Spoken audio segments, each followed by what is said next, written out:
Hello everyone, মই অসীম currently BSc first year student at Tejpur University.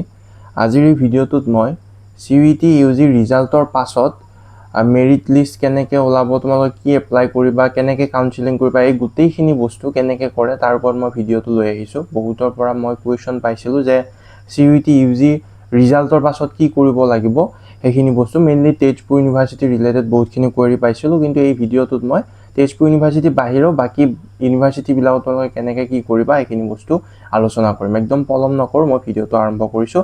তোমালোকে স্ক্ৰীনত মই যিখিনি কথা ক'ম দেখিব পাৰিবা, মই PDF কৰি বনাই লৈ আহিছোঁ বস্তুখিনি। অ'কে, ভিডিঅ'টো আৰম্ভ কৰিছোঁ।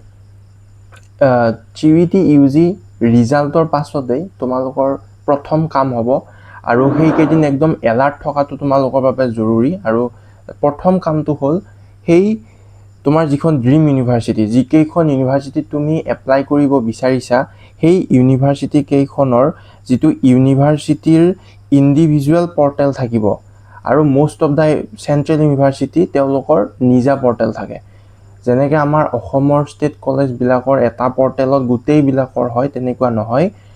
ইউনিভাৰ্চিটিবিলাকৰ নিজা পৰ্টেল থাকে, সেই নিজা পৰ্টেল কেইখন তোমালোকে চেক কৰি থাকিব লাগিব। CUET UG ৰিজাল্ট দিয়াৰ পাছতেই এই ইউনিভাৰ্চিটিবিলাকে তেওঁলোকৰ সমৰ্থ পৰ্টেলবিলাক অপেন কৰে। চবৰে বেলেগ বেলেগ নাম হ'ব পাৰে, এইখিনি তোমালোকে অকণমান ৰিচাৰ্চ কৰি ল'বা। ৰিচাৰ্চ বুলি কথা নাই, মাৰি দিলেই গুগলত মাৰি দিলেই তেওঁলোকৰ পৰ্টেলখিনি খোল খাব। আৰু এই বস্তুখিনি ইউনিভাৰ্চিটিখনৰ পৰ্টেলটো কেতিয়া খোল খাইছে এইটো বিষয়ে জানিবৰ কাৰণে তোমালোকে হেল্প ডেস্কবিলাক যিবিলাক থাকে, প্ৰত্যেক ইউনিভাৰ্চিটিৰ হেল্প ডেস্ক থাকে, সেইবিলাকত জইন হৈ ল'ব পাৰিবা। আৰু নহ'লেও তোমালোকে এতিয়া মোৰ চেনেলটোৱে যদি ধৰা হ'ল ছাবস্ক্ৰাইব কৰি ৰাখিলে মই তেজপুৰ ইউনিভাৰ্চিটিৰ বিষয়ে ক'ম। এনেকৈ তোমালোকে বেলেগ বেলেগ ক্ৰিয়েটৰ বা ইণ্টাৰনেটত এনেকৈ অলপ ফ'ল' কৰি থাকিব লাগিব বস্তুখিনি। আৰু CUET UG ৰিজাল্ট দিয়াৰ পাছত সেই ইণ্ডিভিজুৱেল ৱেবছাইটবিলাক ইউনিভাৰ্চিটিৰ খোল খাব। ফৰ এক্সাম্পল তেজপুৰ ইউনিভাৰ্চিটিৰ সমৰ্থ পৰ্টেল আছে, তেওঁলোকে CUET ৰিজাল্ট দিয়াৰ পাছত সেইটো খুলি দিব। ছেকেণ্ড ষ্টেপটো তোমালোকৰ হ'ব সেই পৰ্টেলত গৈ ৰেজিষ্টাৰ কৰা। প্ৰথমতে তোমালোকে যিহেতু এতিয়া নতুনকৈ সোমাবা ইউনিভাৰ্চিটি, গতিকে ৰেজিষ্টাৰ কৰিব লাগিব। সেই ইউনিভাৰ্চিটি পৰ্টেলটোত গৈ ৰেজিষ্টাৰ কৰিব লাগিব, গোটেই ডিটেইলছবিলাক তোমালোকে ফিল আপ কৰি।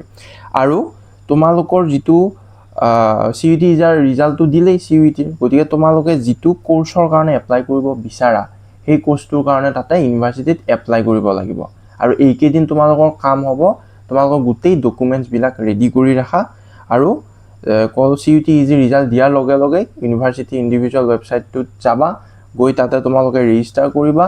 তাৰপাছত তোমালোকৰ ডিজায়াৰ্ড কোৰ্চটোৰ কাৰণে এপ্লাই কৰিবা।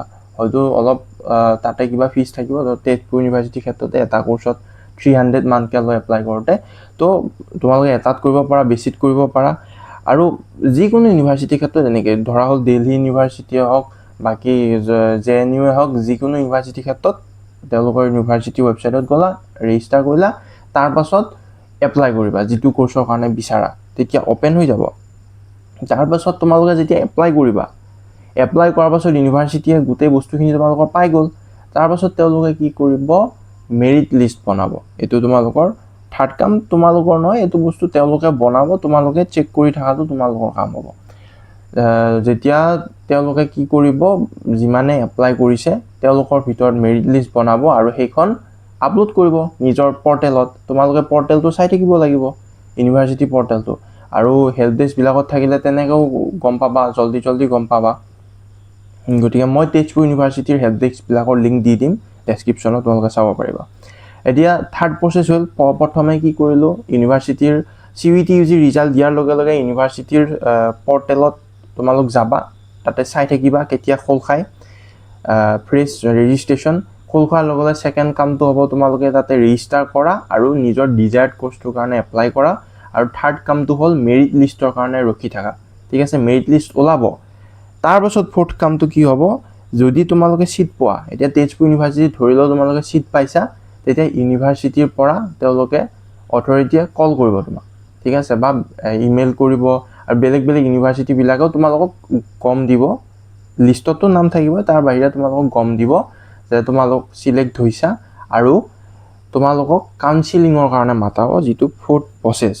কাউন্সিলিং মানে কি, তাতে তোমালোকৰ মেইনলি এডমিশ্যন হ'ব আৰু সেইদিনা এডমিশ্যন হ'ব আৰু এইটো বস্তু কিয় কৰে তাৰমানে তোমালোক তাতে ফিজিকেলি উপস্থিত থাকিলা কাউন্সেলিং কৰিলা তোমালোকে সিটটো লৈ ল'লা যদি সিটটো ৰৈ যায় তেতিয়া পিছৰখিনিকটো দিব লাগিব হেতুকে কয় first merit list second merit list তো গতিকে তোমালোকে কাউন্সেলিং কৰিলা ধৰি ল'লো তেজপুৰ ইউনিভাৰ্সিটিত 25টা সিট আছে ইন্টিগ্ৰেটেড এমএসসি ফিজিক্সত এতিয়া ফাৰ্স্ট মেৰিট লিষ্ট ওলাল 25টা ষ্টুডেণ্টক কল কৰি মাতিলে কাউন্সেলিং হ'ল কাউন্সেলিঙত ধৰি ল'লো 20টা ষ্টুডেণ্টে সিটটো ল'লে ঠিক আছে ধৰি ল'লো তুমি এজন ষ্টুডেণ্ট যাৰ নামটো সেই 25টাৰ ভিতৰত নাছিল এতিয়া কি হ'ব এই 20টা ষ্টুডেণ্টৰ এডমিশ্যন হোৱাৰ পাছত এই 5টা যে সিট ৰৈ গ'ল এই সিট কেইটা নেক্সট যিকেইটা থাকিব মানে মেৰিট বেসড নেক্সট যিকেইটা 5টা ষ্টুডেণ্ট থাকিব তেওঁলোকক আকৌ মাতিব গতিকে তোমালোকৰ আৰু এটা কাম হ'ল কি ফাৰ্স্ট মেৰিট লিষ্ট চালা আকৌ সেকেন্ড মেৰিট লিষ্টৰ কাৰণে ৰখা বা কিছুমান ইউনিভাৰ্সিটিয়ে মেৰিট লিষ্ট উলিয়াই নাথাকে ডাইৰেক্ট কল কৰে তেজপুৰ ইউনিভাৰ্সিটিৰ ক্ষেত্ৰত ডাইৰেক্ট কল কৰিব তোমালোক যে তোমালোকৰ এডমিশ্যন হৈছে বা তোমালোকৰ মানে মেৰিট লিষ্টৰ নাম আহিছে কি কৰিবা আৰু টিউৰ ক্ষেত্ৰত তোমালোকে ডাইৰেক্ট অনলাইনত পে কৰিব লাগিব ফাৰ্স্ট তাৰ পাছত তাতে এডমিশ্যনটো হ'ব এদিন ফিজিক্যালি তোমালোক মাতি এডমিশ্যনটো কৰাব এইখিনিয়ে বস্তু ইউনিভাৰ্সিটি পৰ্টেল যাবা ৰেজিষ্টাৰ কৰিবা ডিজায়াৰ্ড কোৰ্সৰ কাৰণে এপ্লাই কৰিবা মেৰিট লিষ্ট ওলাব first merit list second merit list এনেকৈ ওলাব যেতিয়া তোমাৰ নাম আহে কাউন্সেলিঙত মাতিব সেইদিনা তোমালোকৰ এডমিশ্যন হ'ব বাকি ইউনিভাৰ্সিটিৰ কাৰণেও সেম আৰু এইকেইদিন তোমালোকে একদম মানে কতো মানে ডিসএপিয়াৰ্ড হৈ নাথাকিবা মানে এটা হেৰিত থাকিবা মানে এলাৰ্ট হৈ থাকিবা গোটেই বস্তুবিলাক অলপ খবৰ খাতি ৰাখি থাকিবা হেল্প ডেস্ক বিলাকত জইন হ'লা ইউটিউব চেনেল বিলাক ইন্টাৰনেটত এনেকৈ থাকিবা যাতে বস্তুবিলাক গম পোৱা কাৰণ সিইউটি ইউজিৰ ৰিজাল্ট নিশ্চয় আৰু 20 তাৰিখ 25 তাৰিখৰ পাছত দিব এনে একদম সেইখিনি সময়তে দিব গতিকে সেইকেইদিনতে তোমালোকে গোটেই কামখিনি কৰিব লাগিব যেহেতু এইখিনি দিন এলাৰ্ট থাকা বাকি মই তেজপুৰ ইউনিভাৰ্সিটিৰ ক্ষেত্ৰত তোমালোকক জনাই থাকিম প্ৰতিটো বস্তুত যদি ভিডিওটো ভাল পালে চাই লাইক কৰিব চেনেলটো সাবস্ক্ৰাইব কৰিব আৰু যদি মোৰ জীৱনৰ লগত জড়িত হ'ব বিচাৰে মই বিভিন্ন মুহূৰ্তত শ্বেয়াৰ কৰোঁ মিষ্টাৰ ওচিম ইউনিক বুলি এই চেনেলটোৰ লগত কোলাব কৰি থৈ দিছোঁ এই চেনেলটো তোমালোকে সাবস্ক্ৰাইব কৰি ল'ব পাৰা ধন্যবাদ